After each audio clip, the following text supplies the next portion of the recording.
In the heart of Crystal Beach Amusement Park, where the echoes of joyous laughter and the scent of cotton candy and sugar waffles filled the air, there stood an old, weathered piano.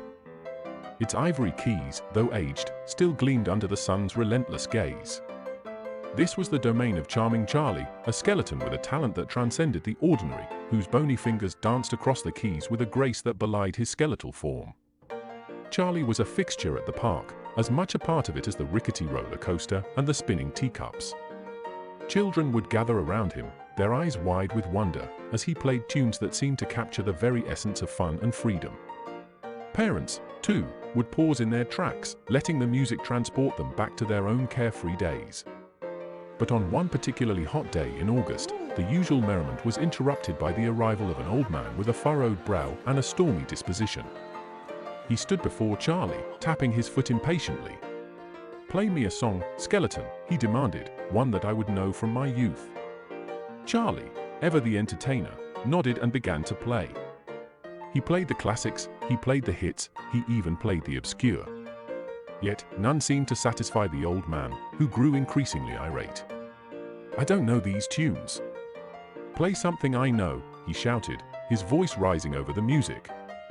In a fit of anger, the old man took out a cigar, lit it, and puffed angrily as he glared at Charlie. Then, with a flick of his wrist, he tossed the lit cigar at the piano-playing skeleton. The cigar landed on Charlie's nightshirt, and within moments, flames began to lick at his bones. The smell of charred bone filled the midway, a grim counterpoint to the sweetness in the air. Panic ensued as parkgoers scrambled away, but the firemen were quick to arrive. With efficient precision, they extinguished the flames, leaving a sooty, singed Charlie in their wake. Remarkably, by the next day, Charlie was back at his piano, a bandage over his eye socket, playing as if nothing had happened.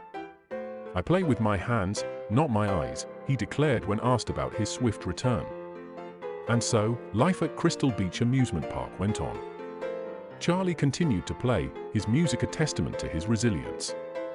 The old man, chastened by the consequences of his temper, became one of Charlie's most ardent listeners, often found sitting quietly by the piano, lost in the melodies that he once claimed not to know. I hope you enjoyed this story of the past. Now go out and enjoy your day in the park.